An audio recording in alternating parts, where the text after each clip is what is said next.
As you can see, the Beatles didn't have it easy at all, but a combination of talent, hard work, and working with the right people like manager Brian Epstein and producer George Martin helped them become the biggest band the world has ever seen. The Beatles were the greatest band the world has ever seen. However, they started as a bunch of friends making music, and they worked extremely hard to become the band they eventually became. Hello, by the way, and welcome to my Beatles YouTube channel. If you like the Beatles, please make sure you subscribe and you check out my other videos because you're definitely gonna find them interesting.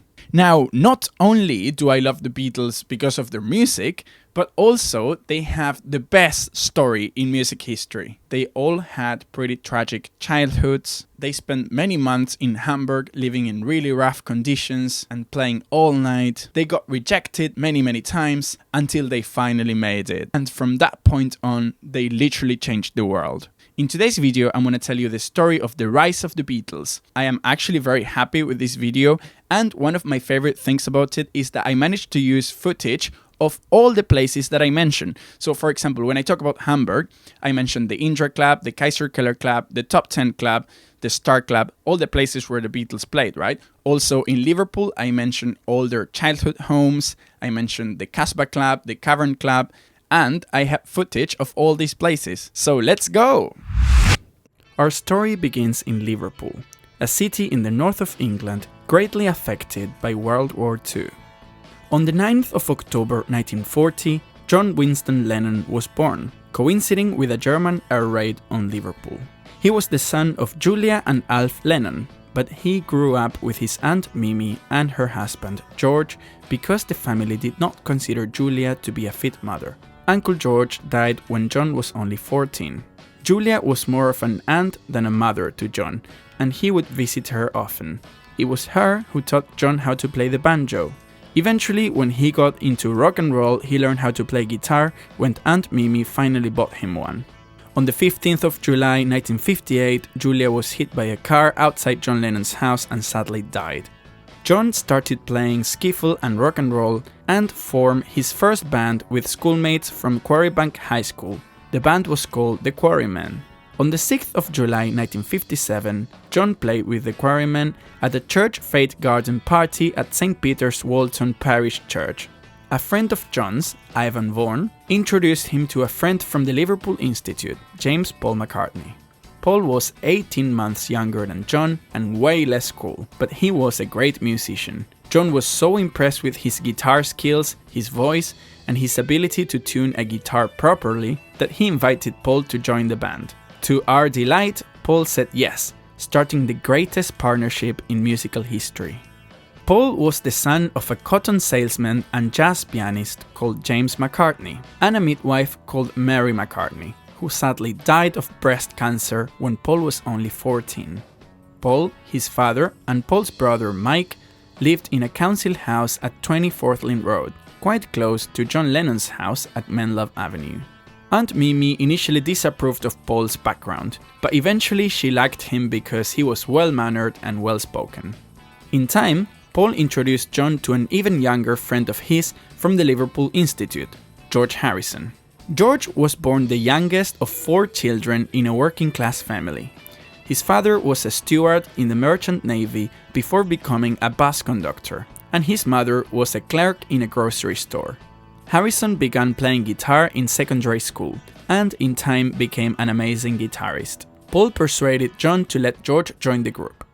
Hi, sorry to interrupt the video. Just a very quick, very important announcement.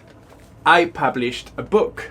That's right, I published a book. It's called From the Cavern to Abbey Road, a journey through the Beatles' iconic landmarks.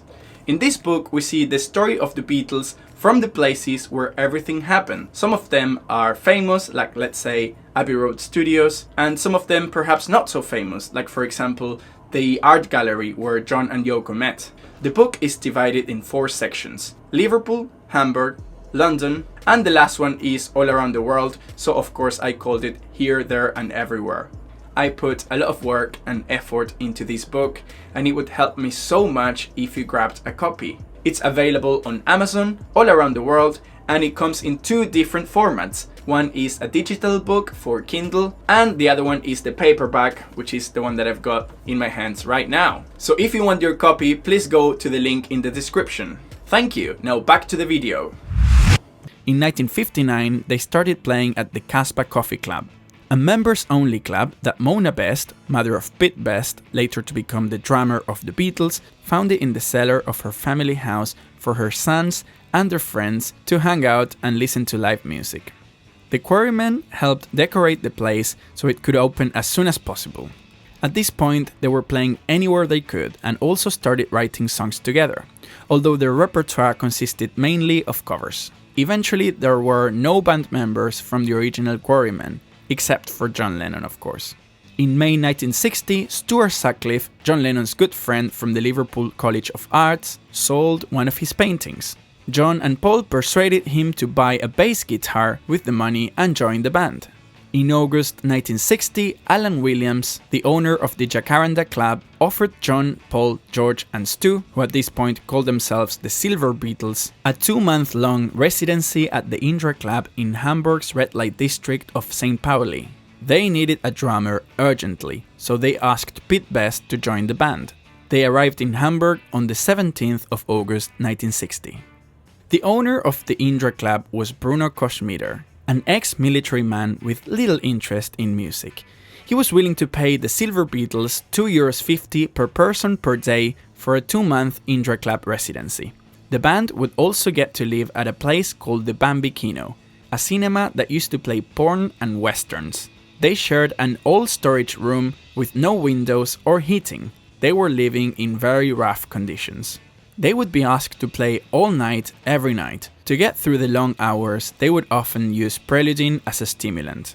The now called Beatles performed at the Indra Club for 40 nights, until it closed mid-October due to noise complaints. From then, they moved to the slightly bigger Kaiser Keller Club, just a few meters from the Indra, and also owned by Bruno Koschmider.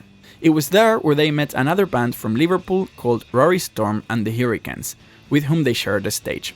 Their drummer was none other than Ringo Starr.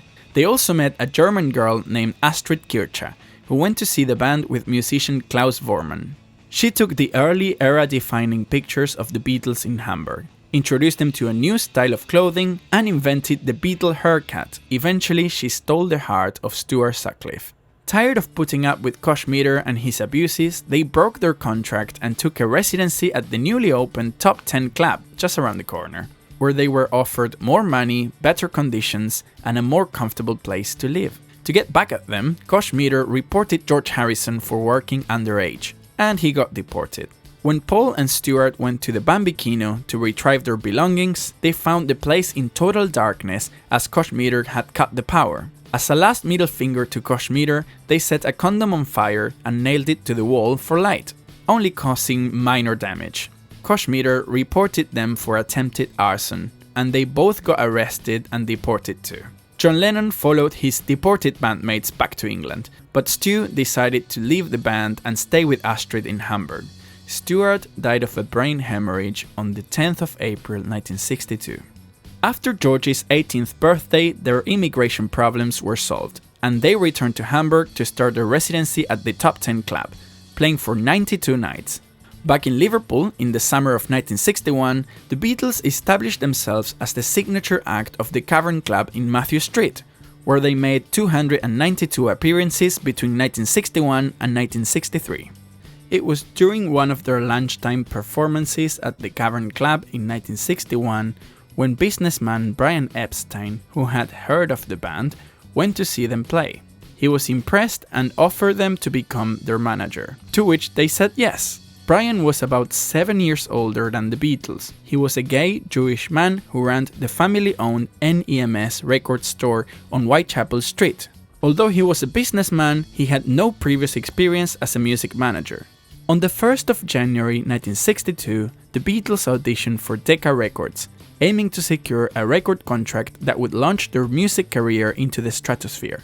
Manager Brian Epstein, determined to secure a deal for the Beatles, faced rejection from several record companies in London, including Columbia, HMV and Philips. However, an opportunity arose when Decca A&R executive Mike Smith attended a Beatles performance at the Cavern Club in Liverpool and was impressed. This led to an audition at Decca Studios on New Year's Day 1962.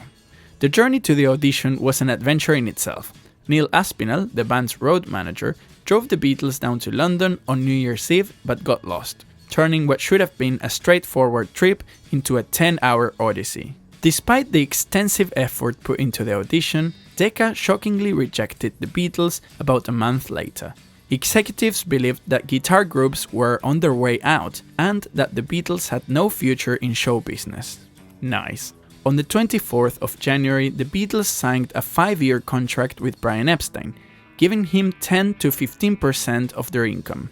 They signed a new contract in October 1962, which gave Epstein 15, 20 or 25% of revenues, depending on how much he helped the band earn.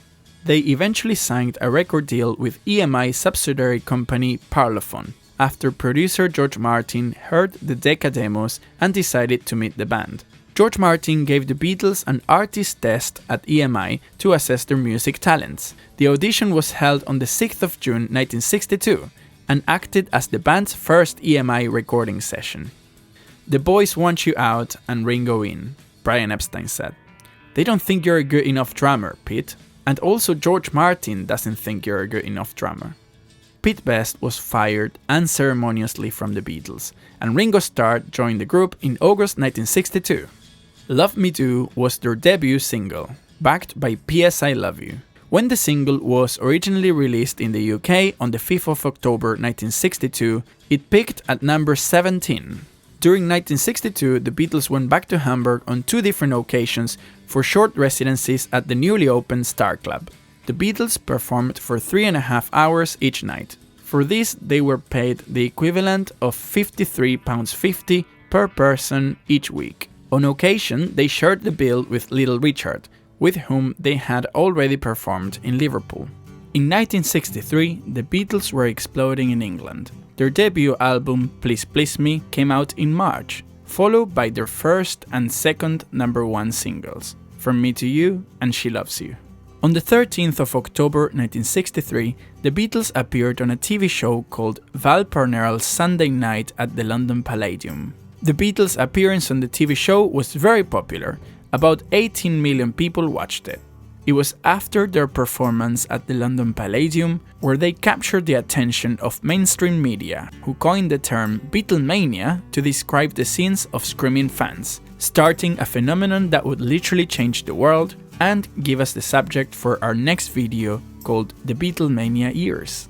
As you can see, the Beatles didn't have it easy at all, but a combination of talent, hard work, and working with the right people like manager Brian Epstein and producer George Martin helped them become the biggest band the world has ever seen. Okay, there you go.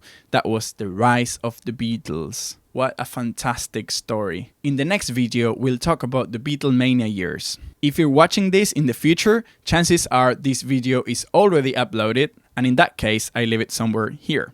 If you watched this video when it first came out, thank you, that's great, but you're gonna have to wait a few days until the next video. So that was pretty much it for now. Thank you so much for watching until the end. If you like this video, please give it a thumbs up. You can also follow me on Instagram or Facebook.